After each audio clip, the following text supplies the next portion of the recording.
7 semanas escuchando qué es el arrepentimiento verdadero y contrastándolo con el arrepentimiento falso. Hemos escuchado palabras fuertes, hemos escuchado palabras que nos han hecho temblar, hemos escuchado palabras que han descubierto nuestro corazón, pero eso mismo nos ha llevado a adorar, a confesar, a confiar que nuestra única seguridad se encuentra en Cristo, es decir, el perdón de nuestros pecados, la justificación de nuestra alma, se nos da gratuitamente por medio de la fe en Cristo. Entonces, vemos el testimonio en la iglesia, vemos el testimonio de muchos hermanos, se nos cuenta de Agustín, se nos cuenta la historia que él pedía que en sus últimos días, en el hecho de su muerte, pedía que le leyeran estos salmos continuamente. Y cada vez que se lo leían, dice la historia, Agustín lloraba. Crisóstomo dice, golpea tu alma, pues al tomar el golpe doloroso, la librarás de la muerte. Y estamos viendo entonces otra vez la supuesta comodidad del mundo frente a la aflicción del creyente al conocer su pecado. Pero esta aflicción lo lleva a un gozo mayor, un gozo que el mundo jamás puede conocer. Mis hermanos, la pregunta para nosotros ahora será esta: ¿sufrimos más por cualquier otra cosa que por nuestros pecados? ¿Es más grande el sufrimiento por las circunstancias adversas que por nuestra maldad? Tertuliano pensaba que la única razón por la que él había nacido era para arrepentirse continuamente. Thomas Watson dice, solo tenemos dos opciones: ahogamos en el pecado en nuestras lágrimas de arrepentimiento o nos quemaremos en el infierno. Entendemos perfectamente, mis hermanos, que es imposible para nosotros producir esta aflicción. Esta aflicción viene de un conocimiento bíblico del pecado. Entendemos también, por otro lado, que no hay nada imposible para Dios, que los medios que nos ha dado son poderosos, es decir, la predicación del evangelio, la reunión en la iglesia, la oración en privado, la oración congregacional, la lectura de la Biblia. Y tú dirás, es difícil eso, es difícil disciplinarme, es difícil llevar el ritmo de mis lecturas personales, es difícil apartar tiempo para estar con el Señor. Y yo te voy a preguntar, ¿acaso no es mejor el destino que lleva el camino angosto, aunque sea difícil?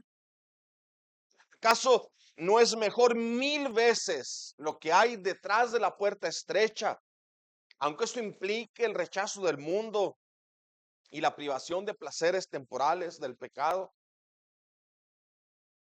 ¿Acaso es más fácil correr en libertinaje con el mundo?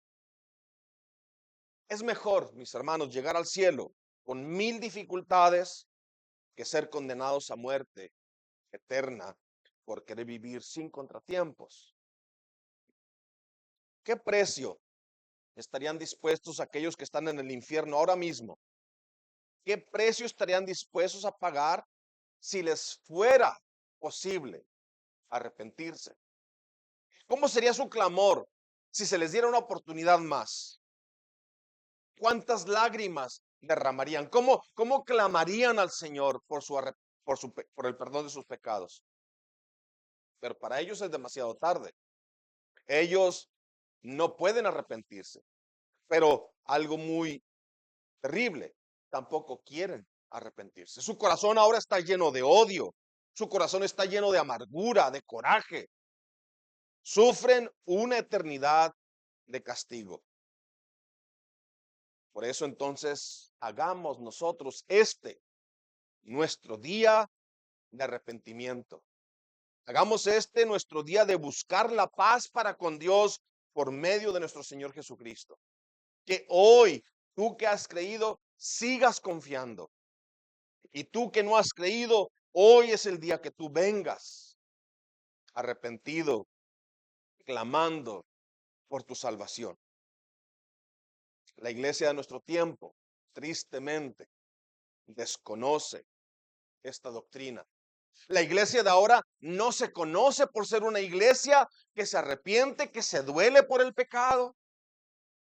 Más bien, la iglesia de ahora es conocida por su orgullo y su vanidad y buscar las cosas que dan comodidad y el dinero.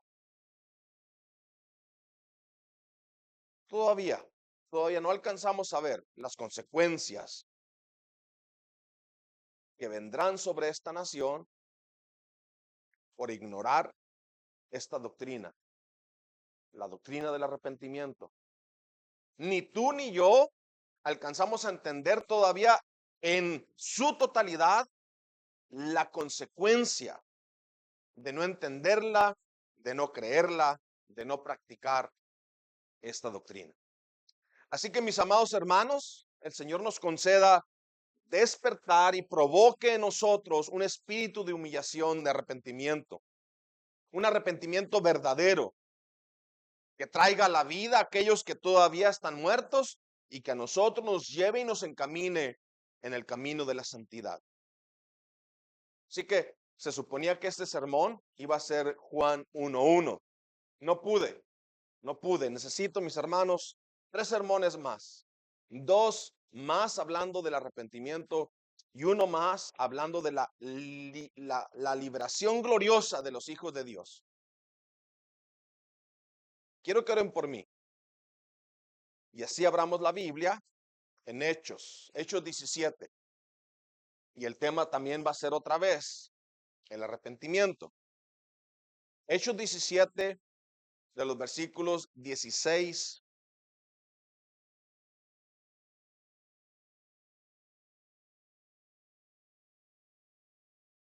Hechos 17, versículo 16 al 34. Los que no tienen Biblia, traje 5 hojas allí, no las repartieron. ¿Alguien quiere una hoja del texto bíblico?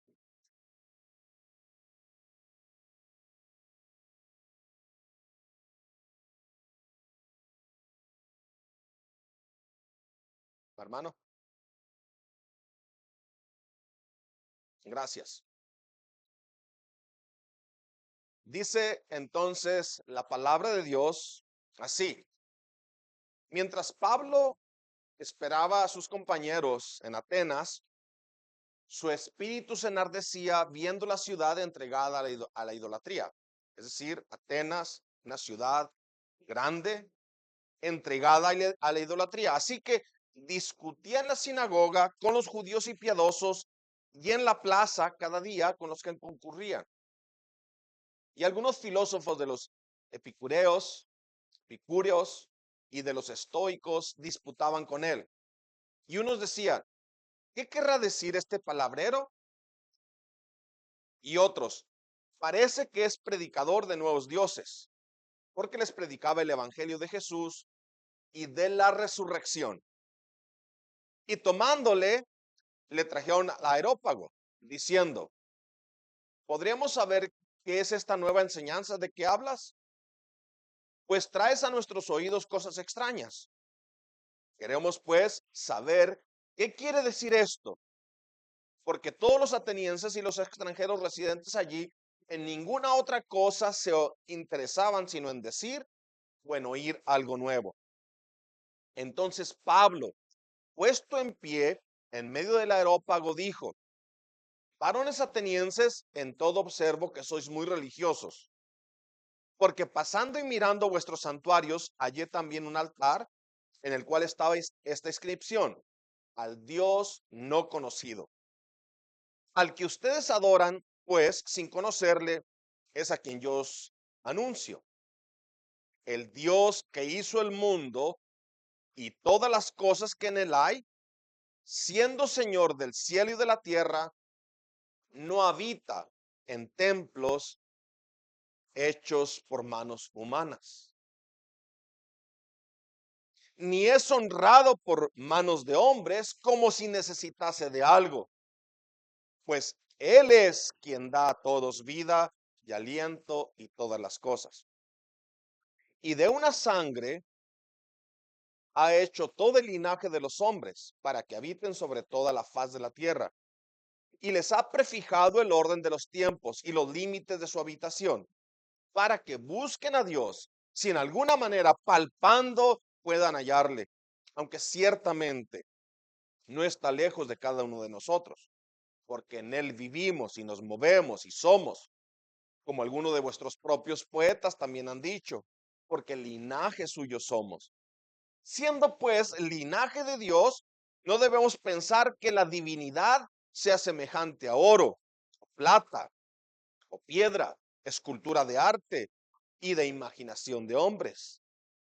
Pero Dios, y aquí cambia la narrativa, pero Dios, esta es la situación del hombre, pero Dios, habiendo pasado por alto los tiempos de esta ignorancia, ahora manda a todos los hombres en todo lugar que se arrepientan. La razón, por cuanto ha establecido un día en el cual juzgará al mundo con justicia por aquel varón a quien designó, dando fe a todos con haberle levantado de los muertos. Amén. Mis amados hermanos, entonces, ese es nuestro texto. La historia es que Pablo va viajando y va predicando por cada ciudad. Yo este texto lo dividí en tres partes. El número uno, veremos la ignorancia religiosa del tiempo pasado. En segundo lugar, vemos el llamado al arrepentimiento del tiempo presente. Y veremos la realidad del juicio en el tiempo futuro. Veremos entonces la ignorancia del tiempo pasado, el llamado al arrepentimiento de ahora y luego el anuncio del juicio en el futuro. En contexto, ese es el segundo viaje de Pablo. Pablo ha querido ir a visitar aquellos lugares donde él ha predicado el evangelio antes. Y hubo una discusión entre él y Bernabé. Discutían si llevar a Marcos o no. Pablo no quiso llevar a Marcos porque Marcos en el viaje anterior se regresó. Y hubo una división. Pablo toma a Silas y Bernabé toma a Marcos. Y hay dos grupos de misioneros que van pregonando el evangelio. Bernabé toma a Marcos, Pablo toma a Silas, pero en Derbe, Pablo añade a Timoteo, un joven. Y es lo que nosotros queremos hacer con los niños acá. Queremos que nos vean vivir, queremos exponernos a ellos, que vean que la vida del creyente es práctica. La doctrina de la Biblia es práctica, no es solamente conocimiento aquí. Es una doctrina, es una enseñanza que se vive día con día. Pablo toma a Timoteo, ahora son tres. Y allá en Troas se añade uno más, Lucas, el escritor de Hechos, el escritor de el Evangelio de Lucas. Ahora son cuatro. Y visitan varias ciudades, ahí tenemos como a Berea, a Tesalónica, pero allí en Tesalónica, o en cada lugar donde llegan, este más o menos es la secuencia de su entrada. Llegan a la sinagoga, es decir, el lugar donde se reúnen los judíos, predican el evangelio, los judíos, algunos judíos creen, otros gentiles creen, se alborota la ciudad, los persiguen, los golpean, los echan del pueblo, y así es en cada pueblo que van llegando. Es decir, hay alguien que recibe la palabra, pero la oposición es violenta. Así que los hermanos piensan que es sabio enviar a Pablo rápido. Después de la persecución, envían a Pablo rápido que vaya a la siguiente ciudad. Entonces Pablo se va a Berea. Allí en Berea pasó algo muy bonito. Ustedes saben la historia, ¿no? Después de que Pablo predica, Los judíos de Berea, dice la Biblia, que eran hombres nobles o más nobles que los de Tesalónica. ¿Por qué? Porque iban a la escritura para ver si las cosas que Pablo les decía eran ciertas. Por eso eran nobles. No se quedaban con lo que Pablo predicaba, sino que iban a la escritura para confirmar lo que Pablo les estaba predicando. Y muchos creyeron, pero los de Tesalónica escucharon lo que estaba pasando en Berea y vienen a Berea, agitan la gente y vuelven a echar a Pablo de la ciudad. Así que los hermanos deciden enviar a Pablo adelante, mientras que ellos se quedan allí todavía en Berea. Sí, así es que Pablo llega a Atenas. Vemos entonces estas dos reacciones. Unos creen, otros se oponen y otros más todavía se enfurecen. Yo les digo una cosa, mis hermanos, la aparente amistad del mundo se torna violenta cuando tú quieras vivir piadosamente. Te soportan mientras que tu vida no sea una amenaza para ellos. Cuando tú decides vivir para Cristo, van a venir problemas. Van a venir problemas porque tu estilo de vida ya no concuerda con el mundo. Así que Pablo se encuentra en Atenas, una gran ciudad. Y entonces, si tú vas a la ciudad ahora de Atenas, pues ahí es una ciudad turística y se puede ver las grandes construcciones. Ayer era la ciudad donde había crecido Platón, Sócrates, Aristóteles, los grandes filósofos hace unos cientos de años antes. Pero ¿qué es lo que ve Pablo en Atenas? Pablo ve en Atenas decadencia, sobre todo ve idolatría, mucha idolatría. Pablo ve al hombre decidiendo qué lugar ocupa Dios en la sociedad. Pablo ve al hombre decidiendo cómo adorar a Dios. Pablo ve al hombre decidiendo cómo honrar a Dios. Y yo pensé, no hay nada nuevo abajo del sol. Es lo mismo que enfrentamos nosotros ahora. Son cientos y cientos de iglesias que ahorita mismo se reunirán y adorarán de acuerdo a sus propias imaginaciones. No seguirán las órdenes de nuestro Señor ni el orden establecido, sino que ellos en su propia imaginación piensan que adoran y honran a Dios. Estos eran los atenienses. El apóstol Pablo nos relata cómo fue el sentimiento de Pablo. El, el, el, el, el escritor, quiero decir, Lucas, nos relata cómo fue el sentimiento de Pablo al ver la ciudad. Y mientras que caminaba en ella, nos dice que su espíritu se enardecía viendo la gran ciudad entregada a la idolatría. Aún así, de todas maneras, vemos la compasión de Pablo. Él no se empieza como loco a gritar a media calle, bola de idólatras. No, él va a la sinagoga, pero añade, dice que va a la plaza también. Él dice que a griegos y a no griegos, a sabios, a no sabios, él va a predicarles el evangelio. Con todos los hombres, en donde quiera que estén, Pablo está convencido que necesitan escuchar el evangelio. ¿Qué predica Pablo en la sinagoga? Cristo es el Señor. Jesucristo es Dios. Él es aquel Mesías prometido. Él predica el evangelio glorioso de nuestro Señor Jesucristo. ¿Qué predica Pablo en la plaza? Lo mismo, lo mismo. A los judíos los lleva a la escritura, a los gentiles los lleva a la creación. Pero los dos necesitan, sea que sea religioso o irreligioso, sabio o no sabio, pobre o rico, Pablo está convencido que cualquiera que sea necesita escuchar el evangelio, sea que les predica a los filósofos o a los simples, a los que no tienen ningún estudio.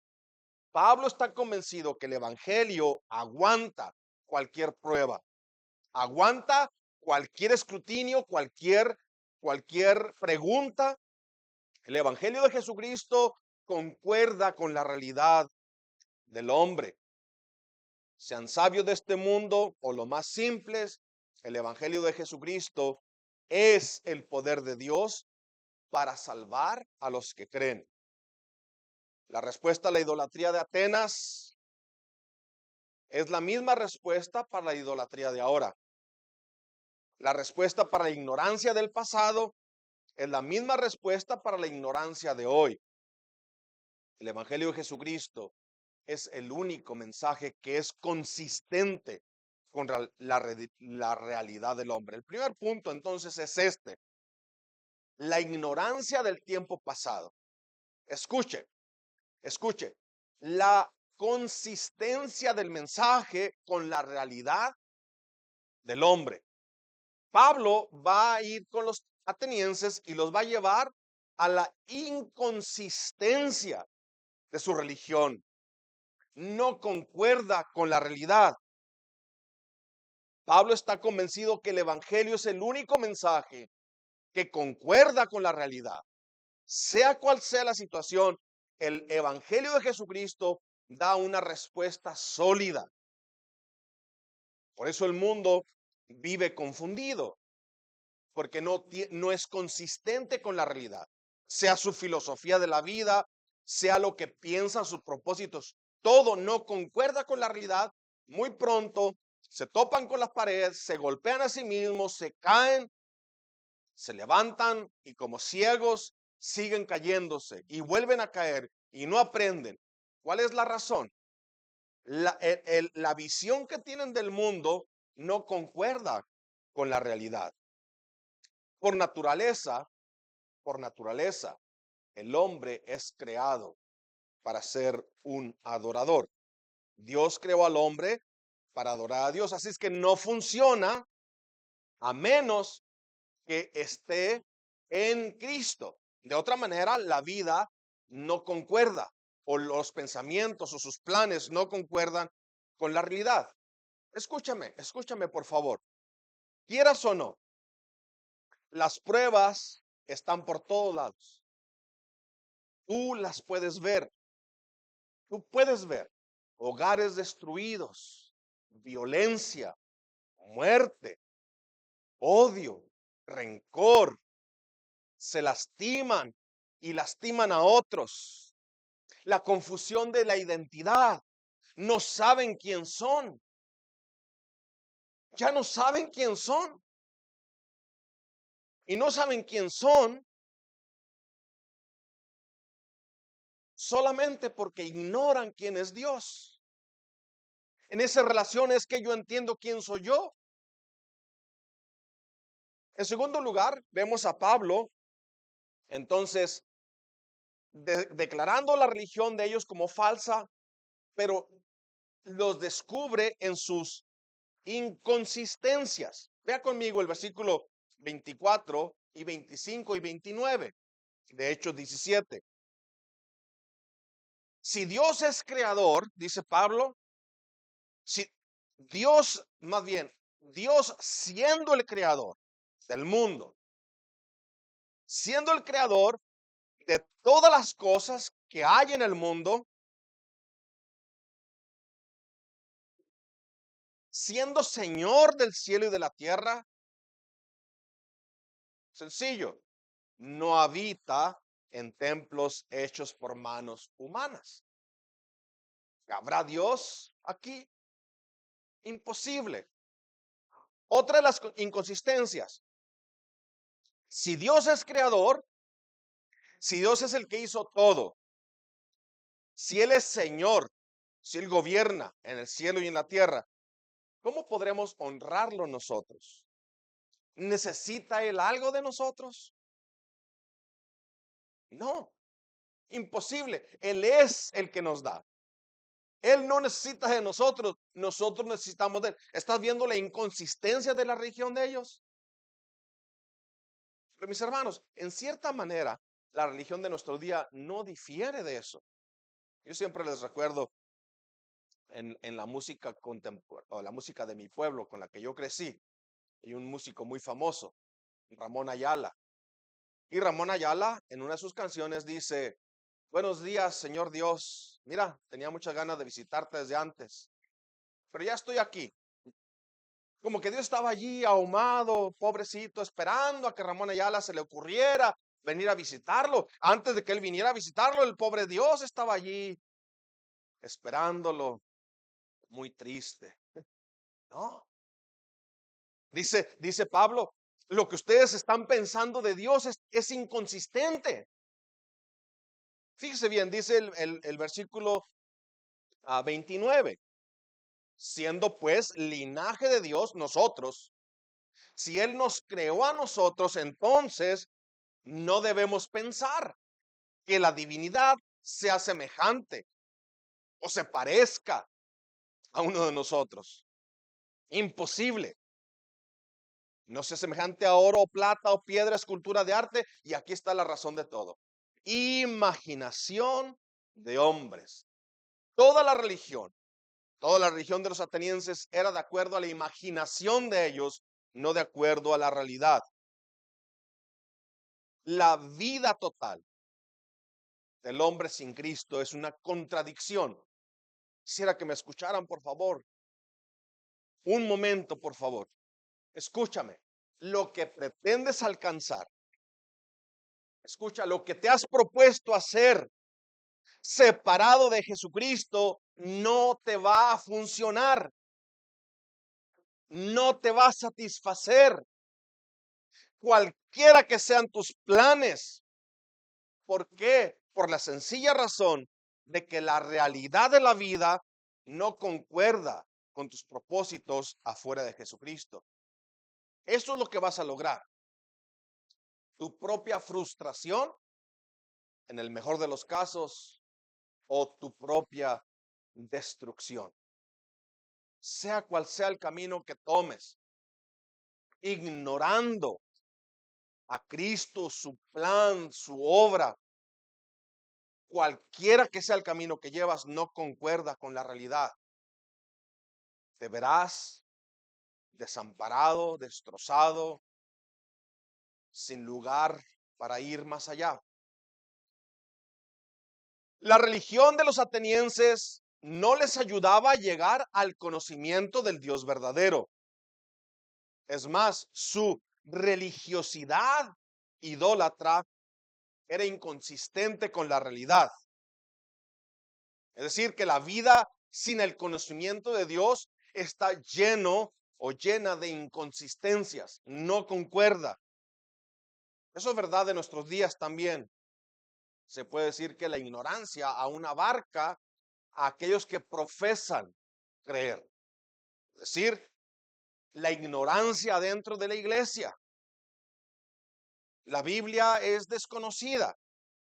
No meditan en ella. No hay tiempo para leer. No hay tiempo para sentarse y comprender las doctrinas, las enseñanzas fundamentales acerca del Señor. Entonces, al ignorar la palabra de Dios, entonces usan la imaginación para poder entender lo que pasa a su alrededor. Mis hermanos, para la correcta interpretación, es decir, la hermenéutica, ¿qué tenemos que tener? El contexto de la historia completa. De otra manera, entonces van a torcer la aplicación de versículos sacados fuera de su contexto. Y esta es la ventaja que tenemos nosotros sobre los que profesan solamente ser creyentes. Tenemos una ventaja sobre los paganos, sobre los incrédulos. ¿Por qué? Porque conocemos algo que ellos mismos ignoran. Nosotros sabemos que ellos se esconden de Dios. Sabemos que su pecado es contra Dios, se rebelan contra Dios. Sabemos que se van a defender, van a tratar de razonar su propio pecado. Tendrán argumentos, miles. ¿Qué tenemos para ellos?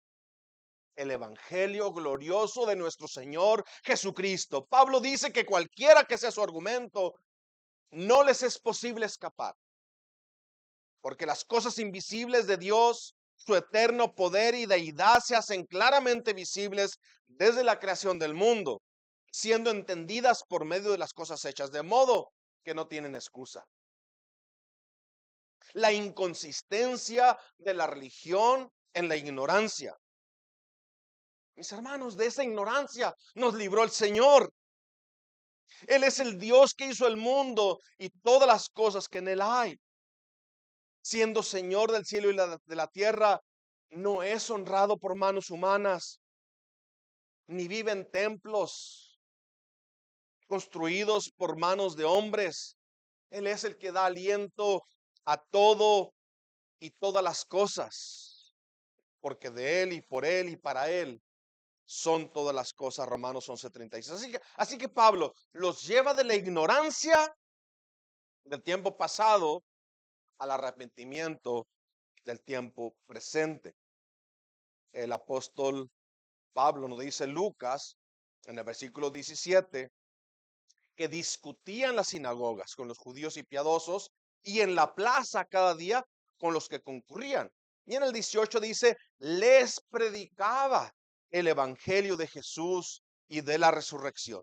Veamos entonces en el contexto cuando Pablo confronta su religión ignorante o idólatra y luego los trae a esta doctrina preciosa del arrepentimiento. Pero el arrepentimiento es ahora. Veamos entonces la razón. Dice, pero Dios, y en la Biblia tenemos muchas veces esta vuelta. Es decir, cuando el hombre dice, está muerto en delitos y pecados, pero Dios,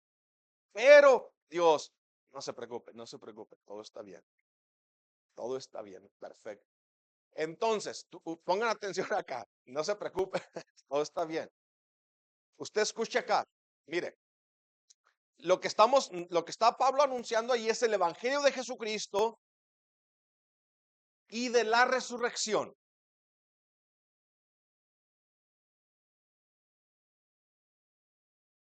Los lleva entonces de la ignorancia del tiempo pasado, pero ahora los trae a Jesucristo. Y ahora es el tiempo del arrepentimiento, es el día del arrepentimiento. Dice el versículo 30 que nos ocupa en esta mañana. Pero Dios, habiendo pasado por alto los tiempos de esta ignorancia, ahora manda a todos los hombres en todo lugar que se arrepientan. Lo que tenemos en este pasaje entonces es un resumen. Quiero decir, Pablo llega a la doctrina del arrepentimiento después de haber presentado el evangelio de Jesucristo. Pablo predicó, quizá los llevó a que entendieran su necesidad de arrepentimiento por confrontarlos con la ley de Dios. Pablo tuvo que haber predicado de la ley de Dios y la culpabilidad del hombre. ¿Por qué, mis hermanos? Porque el arrepentimiento verdadero conoce su culpabilidad delante de Dios. ¿Se recuerdan una de las marcas del arrepentimiento verdadero? El arrepentimiento verdadero conoce su culpa de acuerdo a la revelación de Dios.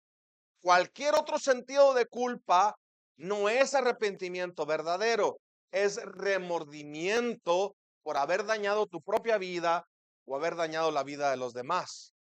El arrepentimiento verdadero sabe que fue contra Dios que pecó y en ese pecado contra Dios dañó a terceras personas. El arrepentimiento verdadero entonces sabe su culpa delante de Dios. Pero ¿qué significa que Dios dejó pasar por alto en los tiempos pasados la ignorancia?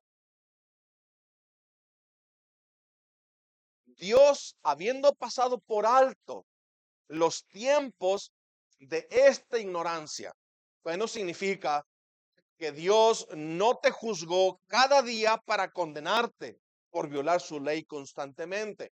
Significa que el hombre peca constantemente, no deja de pecar, erra hasta que Dios, por medio de la predicación del evangelio, lo trae a la luz. ¿Qué significa que Dios pasó por alto los tiempos de la ignorancia? Quiere decir que te tuvo paciencia, te tuvo mucha paciencia, pero Él ha querido que hoy escuches otra vez este mensaje. Oh, que si fuera hoy, oh, que si fuera hoy ese día en que tú vengas a Cristo, humillado, arrepentido, poniendo tu fe, clamando por tu salvación. Hemos aprendido varias características del arrepentimiento verdadero. Hemos aprendido mucho acerca del arrepentimiento falso. Que hay otra guía.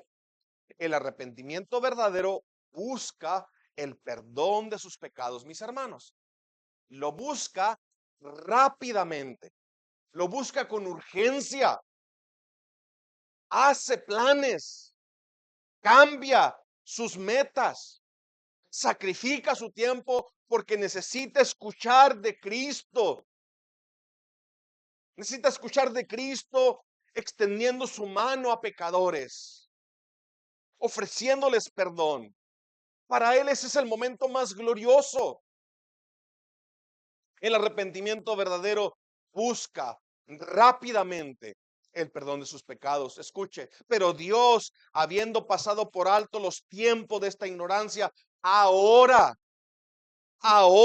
manda a todos los hombres en todo lugar que se arrepientan. No es una sugerencia, es una orden. Manda ahora. No es un consejo, es un mandamiento. Manda ahora.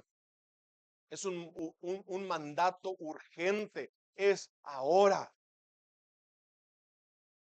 Entonces, mis hermanos, así como clamas a Dios que te muestre su misericordia pronto en momentos de angustia, así debería ser nuestro arrepentimiento.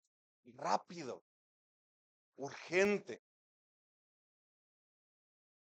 Así como rogamos a Dios por su favor, por su ayuda, muchas veces con una gran carga, alguna necesidad profunda, ya sea por un ser querido que está enfermo o algunas necesidades físicas. Pero clamamos a Dios, le pedimos que nos ayude. Dios nos conceda que con la misma pasión busquemos el perdón de nuestros pecados a través del arrepentimiento. El salmista en el Salmo 38:2 oraba así: apresúrate a ayudarme, oh Señor, mi salvación. Corre, ayúdame pronto, contéstame rápido. Pero es nuestra naturaleza pecaminosa que esto se convierte en algo normal. Posponer. Voy a hacerlo. Todavía no. Después. Tengo la intención. Todavía no. Muchos son los que se proponen cambiar sus caminos. Después. Y han probado que después fue demasiado tarde. Ya no hubo más tiempo. Ya no hubo más oportunidad para hacer aquello que tu corazón sabe que Dios te llamaba y te pedía. Son millones los que en el infierno habían planeado arrepentirse después. Son millones los que algún día escucharon el evangelio y lo entendieron y lo pospusieron para después. Conoces que ese pecado debe morir inmediatamente, pero el enemigo te dice, todavía no, después. Deja que te muestre yo algunas razones por las cuales el arrepentimiento es urgente. Uno, la Biblia dice que hoy es el día de salvación, 2 Corintios 6:2, porque dice la escritura, en tiempo aceptable te he oído y en día de salvación te he socorrido. He aquí ahora el tiempo aceptable y aquí ahora el día de salvación. Es urgente porque si vienes a Cristo hoy en arrepentimiento, serán menos los pecados que te persigan a la hora de tu muerte. Para el joven, la Biblia dice que es bueno llevar el yugo desde su juventud. Le es bueno llevar el yugo desde su juventud. Serán menos los pecados que lo acusen en su conciencia. Aquellos que no se arrepintieron de sus muchos pecados se encontrarán frente al juez justo y responderán por cada uno de ellos. Aquellos que se arrepintieron de sus pecados, que son muchos, saben que el juez justo es su abogado. No son menos los pecados de uno que los pecados del otro. Los de uno fueron confesados, fueron llorados, fueron causa de dolor y tristeza. Esa tristeza que produce Dios, que los trajo a Cristo en arrepentimiento, que fueron puestos delante de la cruz, que Él los cargó y pagó por ellos. Saben que sus pecados son muchos, pero el juez es su abogado, es su defensor. Él es un gran pecador, pero cada uno de sus pecados yo los cargué en la cruz. El otro, entonces, sus muchos pecados quedan, permanecen. La Biblia dice que los atesoran, los van metiendo en una cuenta de ahorros. Ahí están todos grabados uno por uno. La urgencia del arrepentimiento constante para los que creen y del arrepentimiento inicial para el que no cree. Es por esta razón, porque es peligroso posponer el arrepentimiento. Considera el pecado como un veneno. Considera el pecado como un veneno. Es peligroso que el veneno se quede dentro de nuestro cuerpo por un periodo largo, prolongado de tiempo, porque se puede convertir en algo mortal. Asimismo, el pecado, tardarse en arrepentirse, hace que el corazón se endurezca. Usted recuerda a David. Él ya no escuchaba. Pensaba que le estaban contando la historia de otro hombre. Pero Natán le dice, tú eres ese hombre. Los ojos se cierran. El entendimiento se embota. El pecado quiere mantener esclavizado al pecador como un tirano con su siervo. Escucha, escucha estas razones para que tu arrepentimiento sea rápido y urgente. Es peligroso posponer el arrepentimiento. ¿Por qué? Porque las buenas nuevas, el evangelio que estás escuchando ahora, puede terminarse para ti. Tus oídos se pueden cerrar para siempre. Tu mente se puede confundir. Lo he visto. Lo he visto con mis propios ojos. Ahora, yo no te puedo decir en qué nivel estás tú, pero si tú te has rehusado venir a Cristo una y otra vez, te puedo decir, existe la posibilidad de que un día tú ya jamás desees escuchar del Evangelio. Si hoy te rehusas, yo no te puedo asegurar que mañana escucharás la invitación otra vez. Es imposible, dice Hebreos, que aquellos que una vez escucharon y luego se regresaron, sean otra vez traídos para perdón. Ya no quieren el perdón. Ni lo quieren ni lo pueden entender. Se envuelven en su propia religión y ahora un Dios ya no es suficiente. Ahora tienen que tener muchos, muchos dioses. La energía positiva del universo y mil cosas más. Es urgente porque el día de las buenas nuevas puede terminarse para ti. Tus oídos se pueden cerrar. Es urgente porque el día de la gracia puede alejarse de ti. Judas 22:23 dice, algunos que dudan, convéncenlos. Algunos que dudan, tráigalos, razonen con ellos. No que la razón salve al hombre, pero el evangelio es razonable, no es irrazonable. Concuerda con la realidad de la vida. Algunos que dudan, convénzanlos. A otros, sálvenlos, arrebatándolos del fuego. Y de otros, tengan misericordia con temor, aborreciendo aún la ropa contaminada por su carne. Es urgente porque las buenas nuevas del evangelio puede hacer que ya tus oídos no las escuchen. Es urgente porque el día de la gracia se puede alejar de ti. Es urgente porque el día de tus años puede llegar a su final hoy. Hebreos 9:27 dice claramente, está establecido. Está establecido. ¿Qué significa? Imposible de mover. Este es el fundamento. No hay forma de moverlo. El fundamento es este. Está establecido para el hombre que mueran una sola vez y después de esto el juicio. Y Hechos 17:31, nuestro versículo dice, por cuanto ha establecido un día en el cual juzgará al mundo con justicia, ya no con misericordia, es con justicia. Hoy es el día de salvación. Hoy estás escuchando la justicia de Dios mezclada con gracia y misericordia. Aquel día es justicia nada más. La razón por la cual los atenienses deberían de olvidar la ignorancia del tiempo pasado, escuchar acerca del arrepentimiento, era por esto, porque hay un día en que el Señor ha establecido un juicio en el cual juzgará al mundo con justicia por aquel varón a quien designó, y escucha esta frase, dando fe a todos con haberle levantado de los muertos.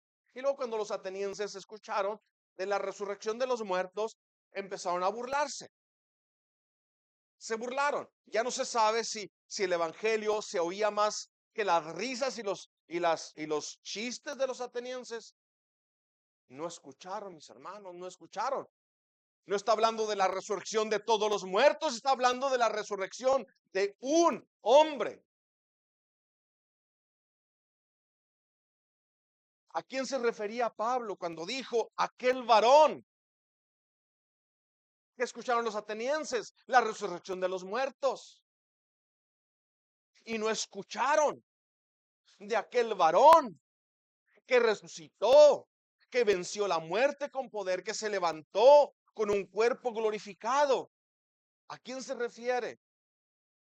A ningún otro que nuestro Señor Jesucristo, porque nunca jamás nadie ha salido de la tumba con un cuerpo glorificado. Es la vida de obediencia perfecta de Cristo lo que se nos ofrece en el Evangelio. Es la muerte sustitutoria de Cristo la que nos libra del castigo. Es la resurrección de Cristo con poder la que nos asegura que la justicia de Dios que me amenazaba fue satisfecha. Es la ascensión de Cristo a la diestra del Padre, presentándose por su iglesia, intercediendo por ella, lo que nos fortalece, lo que nos da fuerzas para vivir ahora.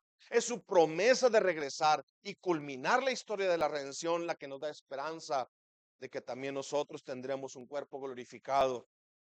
Seremos librados por siempre de la presencia del pecado, de la influencia del pecado. Adoraremos a Dios sin tener que estar batallando con pensamientos sucios o pensamientos vanos. Quiera Dios concedernos ver hecha esta realidad aquí entre nosotros. Vamos a orar. Señor, te agradecemos con todo nuestro corazón tu paciencia. Cuánta paciencia nos mostraste cuando anduvimos en nuestro pecado, sin Dios y sin esperanza en el mundo, sin arrepentirnos, sin fe, sin conocimiento de tu bondad.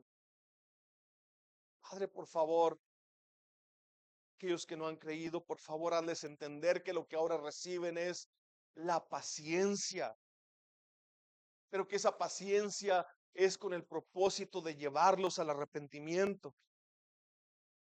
Te pedimos, Padre, que nos des que nos concedas ver vidas transformadas aquí en tu iglesia. Te agradecemos, Padre eterno, que el Evangelio nos alcanzó, que nos quebrantó y nos mostró nuestra maldad, grande como una montaña, pero también tu misericordia tan alta como los mismos cielos. Señor, nos conmovemos al pensar que por la muerte de tu Hijo amado nos libraste del juicio venidero y de la condenación que alcanzará al mundo entero. A todos aquellos que no se arrepintieron, que no amaron tu Hijo, que no creyeron en tu palabra. Ayúdanos a nosotros pues a mantenernos firmes y a proclamar este mensaje. Te lo pedimos todo en el nombre de tu Hijo amado, Cristo Jesús. Amén.